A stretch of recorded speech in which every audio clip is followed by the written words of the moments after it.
Assalamualaikum warahmatullahi wabarakatuh. Selamat malam, yang saya hormati Bapak Limpan Nur Rahmat selaku dosen pengampu mata kuliah kebugaran jasmani, dan yang saya hormati dan banggakan teman-teman kelompok 6 yang akan presentasi pada malam hari ini. Pertama-tama, marilah kita panjatkan puji syukur kehadirat Allah Subhanahu wa taala karena telah memberikan rahmat, kesehatan dan keselamatan sehingga kita dapat berkumpul di ruang Zoom ini. Adapun topik yang akan kami bahas yaitu percepatan. Sebelumnya, perkenalkan, nama saya Denira Amalistia selaku moderator pada presentasi malam hari ini. Saya akan memimpin jalannya presentasi dari awal hingga akhir. Adapun anggota kelompok saya yaitu Erik Marcelino dengan NIM 62114210077, Mahimsa Sunil Isamir dengan NIM 62114210085, dan yang terakhir Dimas Aditya dengan NIM 62114211111. Baik teman-teman, langsung saja kita mulai ke sesi yang pertama yaitu pembukaan. Marilah kita mengucapkan Bismillah bersama-sama.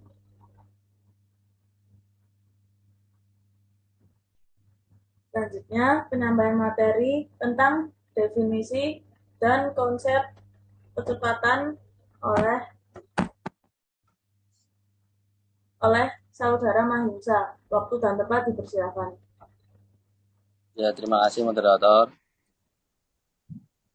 Di sini saya akan membahas mengenai definisi dan konsep kecepatan. Kecepatan adalah kemampuan untuk melakukan gerakan-gerakan yang sejenisnya secara berturut-turut dalam waktu yang sesingkat-singkatnya, atau kemampuan menempuh jarak dalam waktu sesingkat-singkatnya. Konsepnya yaitu semakin sedikit waktu yang dibutuhkan, maka dapat disimpulkan bahwa orang tersebut memiliki kecepatan yang bagus. Terima kasih, itu penjelasan dari saya. Kembali ke moderator. Baik, terima kasih. Materi selanjutnya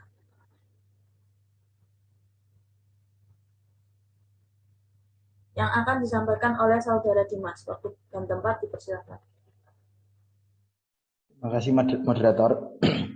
Di sini saya akan menjelaskan tentang tujuan dan manfaat. Tujuan melatih kecepatan.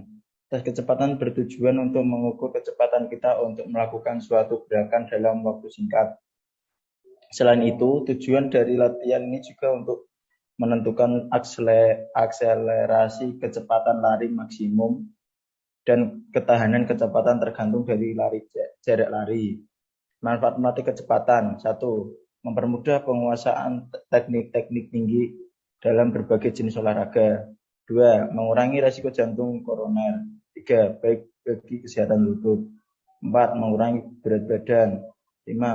Meningkatkan kesehatan sistem pernapasan. 6. Meningkatkan daya tahan tubuh. Terima kasih atas perhatiannya. Saya kembalikan ke moderator.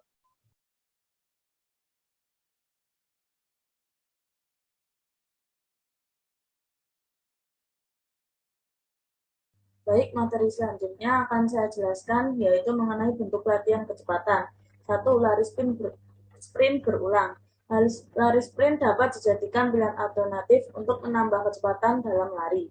Lari sprint sendiri merupakan istilah yang digunakan untuk menunjukkan olahraga lari dengan menggunakan kecepatan tinggi pada jarak dekat. Akan tetapi, kecepatan pada sprint ini perlu diingat. Kecepatan lari sprint sendiri lebih tinggi dari lari biasa dan juga lebih rendah dari kemampuan lari maksimal. Jadi, untuk melakukan lari sprint ini harus mengetahui bagaimana kondisi fisik dan waktu ketika melakukan latihan kecepatan dengan menggunakan lari sprint. Rekor yang dicatat tersebut bisa dijadikan perbandingan sebagai acuan untuk meningkatkan kecepatan. Lakukan latihan ini dengan maksimal 2 kali seminggu dan lihat bagaimana perubahan rekor lari sprint yang didapatkan. 2. Latihan split squat jump. Jenis latihan ini dapat dilakukan dengan posisi awal seperti akan melakukan squat jump, akan tetapi kaki dibuka lebih lebar. Selanjutnya adalah melakukan squat dengan sambil melakukan lompatan. Artinya seseorang akan melakukan squat sambil berpindah tempat dari satu titik ke titik yang lain. Ulangi latihan seperti ini sebanyak 3 set dalam 1 kali latihan, dan untuk masing-masing kaki sebanyak 10 kali dalam 1 set. Jika hal ini dilakukan secara rutin, maka kecepatan juga akan meningkat. Yang terakhir yaitu latihan pliometrik. Latihan gerak yang dilakukan dengan lompatan dari titik seseorang berdiri ke titik lain yang lebih tinggi. Gerak ini sangat baik untuk membuat otot kaki menjadi lebih kuat dan lebih cepat dalam memberikan efek kontraksi otot. Sehingga jika dilakukan dengan rutin dari waktu ke waktu, maka semakin hari kemampuan kecepatan yang semakin baik. Selain itu juga akan memperoleh kekuatan pada kaki. Yang selanjutnya akan dijelaskan oleh saudara Erik. Waktu dan tempat dipersilakan. Terima kasih waktunya, Mbak Neira. Di sini saya akan menjelaskan bentuk pengukuran kecepatan. Penentuan pilihan jarak tergantung pada faktor yang diuji dan relevansi dengan kebutuhan. Parameter yang dapat digunakan dengan kategori usia dan waktu yang ditempuh sebagai berikut. Yang pertama, usia 12-14 tahun. Waktu yang ditempuh 5-7 detik dalam lari seperti 60 meter dapat dikategorikan dalam kondisi kebugaran jasmani yang baik. Yang kedua, usia 12 hingga 14 tahun. Waktu yang ditempuh 8-9 detik dalam lari sprint 60 meter. Dapat dikategorikan dalam kondisi kebugaran jasmani yang cukup baik. Yang terakhir, dalam usia 12-14 tahun, waktu yang ditempuh 10 detik dalam lari sprint 60 meter. Dapat dikategorikan dalam kondisi kebugaran yang kurang baik. Sekian dari saya kembalikan ke moderator. Baik, selanjutnya kita akan menyaksikan bentuk latihan dari kecepatan.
Baik, kesimpulan yang dapat kita ambil dari presentasi pada malam hari ini yaitu kecepatan merupakan suatu bentuk dari tes kebugaran jasmani, di mana kita harus menempuh suatu jarak dengan waktu yang sesingkat-singkatnya. Semakin cepat waktu yang ditempuh, maka memiliki kecepatan yang baik. Tujuannya yaitu kita dapat mengetahui maksimal kecepatan yang kita tempuh. Manfaatnya dapat menguatkan otot dan tulang pada kaki, mengatur sistem pernafasan, dan masih banyak lagi. Bentuk latihannya bisa dengan lari sprint, lari jarak jauh dan pendek, squat jump, serta plyometrik. Bentuk pengukurannya ditentukan dari waktu dan jarak yang dapat kita tempuh. Seperti yang tadi sudah kita sampaikan di awal, bahwa semua materi yang kita sampaikan ini akan jadi percuma ketika teman-teman hanya mendengarkan tanpa mempraktekkan. Karena sekali lagi, komponen kebugaran jasmani yaitu kecepatan tidak hanya materi yang bisa dibaca, tetapi bagaimana teman-teman bisa menerapkan dalam kehidupan sehari-hari. Mau itu dipilih, mahir itu dilatih, manfaat itu dibagi. Saya Deneira Amalistia selaku moderator mohon maaf atas kekurangannya dan terima kasih atas perhatiannya. Wassalamualaikum warahmatullahi wabarakatuh. Assalamualaikum warahmatullahi wabarakatuh. Waalaikumsalam warahmatullahi wabarakatuh. Terima kasih.